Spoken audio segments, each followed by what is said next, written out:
Got here, and it's time to talk about ReZero, or in this case, a very Liliana focused episode here, and the fight between Liliana Priscilla versus Sirius, but very much so focused on Liliana's motivations, backstory, finding out a bit more about her character, and some interesting back and forth between this concept of love. And I really liked Priscilla's answer there. But also make sure you check out towards the end of the episode, there's a bit of an end credit scenes, continues the conversation between Regulus and Subaru. So if you missed that, make sure you go back and watch it again. And then of course come back here to the video.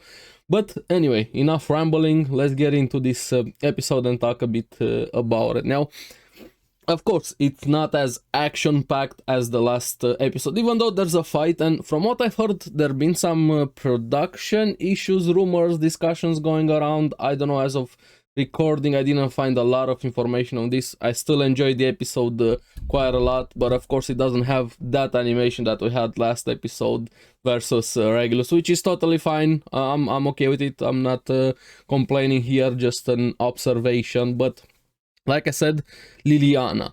We see a bit of her backstory as a kid. She was really cute, really clumsy there with her mother. I like the relationship between her mother and herself, but also I feel like they're this traveler songstress masquerades. Maybe that's why she got even her name, and I don't really think they fully care about her kid. And she liked to sing, but she wasn't really good at singing there, and they were very, very poor, to say the least. And she had this dream to be a minstrel king, like a songstress there. She wanted to go to the city, and we go a bit back and forth with the past and the present there, and we get a bit more information on Priscilla also. I have so many questions about Priscilla with her power. She was okay after the attack, how last episode ended from Sirius. Apparently she can transfer the damage she gets to her possession. One of the gems was broke when she took the damage from Priscilla there on her necklace, so it kind of takes the damage, or she can transfer it. They're interesting power, and throughout the fight she keeps doing that there. And I like how they're going back and forth, not just attacking each other, fighting off, but maybe I feel like this was more of a debate, verbal fight, so to say the least, more of a mental stronger between them and Sirius. Sirius just kept going on with her love bullshit and twisting that concept of love there and trying to get under Priscilla's skin, mentioning those names, Iris, Thorn King. We still don't know what's the connection there. Why did Priscilla get so heated even last episodes? There may be something in her past, but what I liked, Liliana did something similar that Emilia did throughout versus them versus Regulus, but Liliana in this case calls Sirius on her bullshit. And I really like when characters do that. I'm like, okay, enough, and go after her and focusing on the music there. And Sirius fully went into denial, like she couldn't believe that. And then Priscilla started hitting back with some snarky comments, calling her petty wrath, you're just angry, very useless your anger. And Sirius tried to hit back again. This was very much so more focused on the debate between them, and Priscilla just casually dropping an interesting information. I'm like, can I be the ninth? She said she had 8 husbands and they all showered her in gifts and cherished her. And she just kept, yeah, he did everything to me. He left this anger for me. I loved him, and so much referring to Betelgeuse. But I don't fully know what exactly is the history connection between them besides her having his name. But I'm not sure. I have a lot of questions about Sirius also, of course, and she gets angrier and angrier throughout the fight and start even making her chains and cycles with fire. Priscilla taking more damage, but transferring it to the necklace, actually breaking, and says, I'm gonna show you what a pioneer. I don't know if that's important or title or part of her power, what she can actually do, and showing how she's able to control her flames, not just where she's using them, how she's using them, the direction and so on, but also kind of intensity on what they burn. She was able to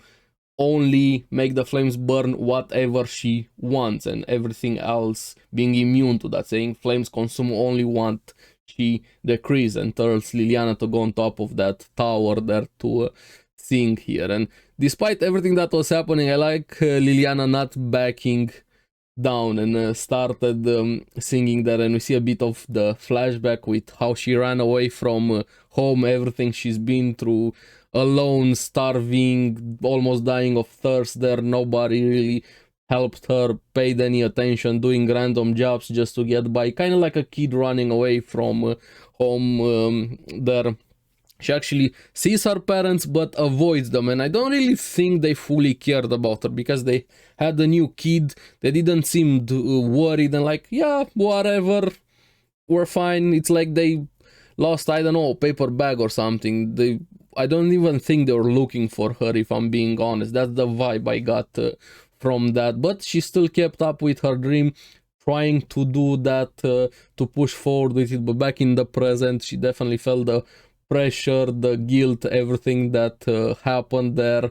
But also in the past we see kind of a similar moment with her starting to doubt what exactly does it mean, this, did I make the right choice, down on her last leg there, looking like she hasn't eaten in 2 weeks and dying of thirst. But she kind of has an epiphany, and I'm sure some of us have had this smaller scale, bigger scale, when something just clicks in your head. You see something randomly or something touches you, and I like that moment. She kind of saw nature, something beautiful, like a small oasis there, a clearing in the woods, that clear water, nature being everything, and seeing the beauty of that, kind of considering it a song, the morning and the sun rising and so on, and it hit her. And she was finally able to break through that block and make people listen to her music, connect with them, and actually she does that even in the past here, and we see her in the present doing this. But the Giga Chat that was this episode, I have to give him a lot of credit. Kiritaka, he seems like a random character, but he cares a lot for her, saying the songstress belongs to everyone, as in her singing, sharing it with everyone. But Liliana, the person, wants her for himself, and I like that from a side character, showing how much he cares for her. And thanks to Liliana's song, people are finally able to snap out of it, which makes Sirius mauled even more, like she was losing it, starts attacking Liliana. I like how Liliana kept singing while the tower was going down. She wasn't that happen and still singing. Major props for that, Liliana there. But Priscilla, I think she got chopped, made into a shish kebab, but then reverted the damage to one of her possession, or maybe that's just how it would have happened if she didn't have the power to direct the damage. But yeah, she was still able to survive that there, and Liliana still singing. But here is probably my favorite line throughout the episode, where they're going back and forth what it means to be love serious with her delusion and perverting, twisting that concept there. Priscilla said it best, and I think a lot more people need to hear this. Love is the tolerance to accept differences. And yeah, I wish more people would do that. Everybody is different in bigger, smaller, sideways, different ways, whatever you want to call it.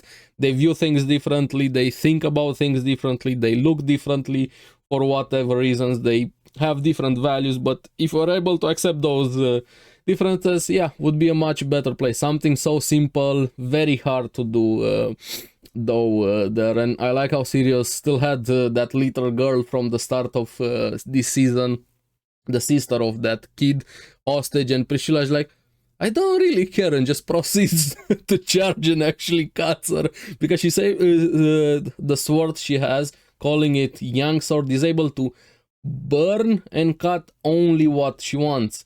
So that's a very useful power sword, depending how they're connected. Does the power come from the sword, everything, or also from Priscilla? Because yeah, I still have a lot of questions related to Priscilla, but that kid survives, gets saved by Priscilla, and she actually likes Liliana quite a lot. And after the kiss, after the show she put in front of Liliana, yeah, I'm sure it should have been me there, but she likes that Liliana did what she thought she could do there. But here just tells Sirius while cutting her, throwing her in the water, die alone while you drown in your own delusions. I'm not fully sure or convinced that Sirius is dead. Every time you throw somebody off a cliff, you don't find the body, throw them in water, or you don't fully show the dead body.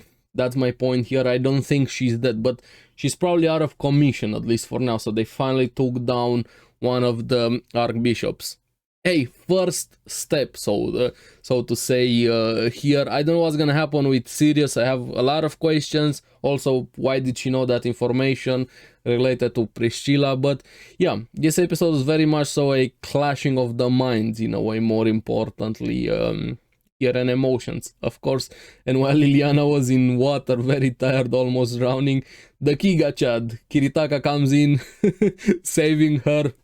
And Liliana saying to herself, I'm never gonna tell you in your face, but I'm glad to be your songstress there. So yeah, fun, cute episode, very much so focused on Liliana. I liked it here, and showing how somebody, through music, through emotions, and connecting with people, can save a lot of them. And yes, music is the universal language, and it works on a lot of people. Everybody gets emotions, and different kinds of emotions from music here. But like I said, this episode also has a scene towards the end. After the things with Liliana, we see a bit of a continuation between Subaru and Regulus, and Subaru fully delving into that, the information that we got from last week, that authorities are connected to the names of the stars from his world, going a bit with Betelgeuse being the hand of Jaza, the unseen hand there, Regulus Leo, Little King, or Cor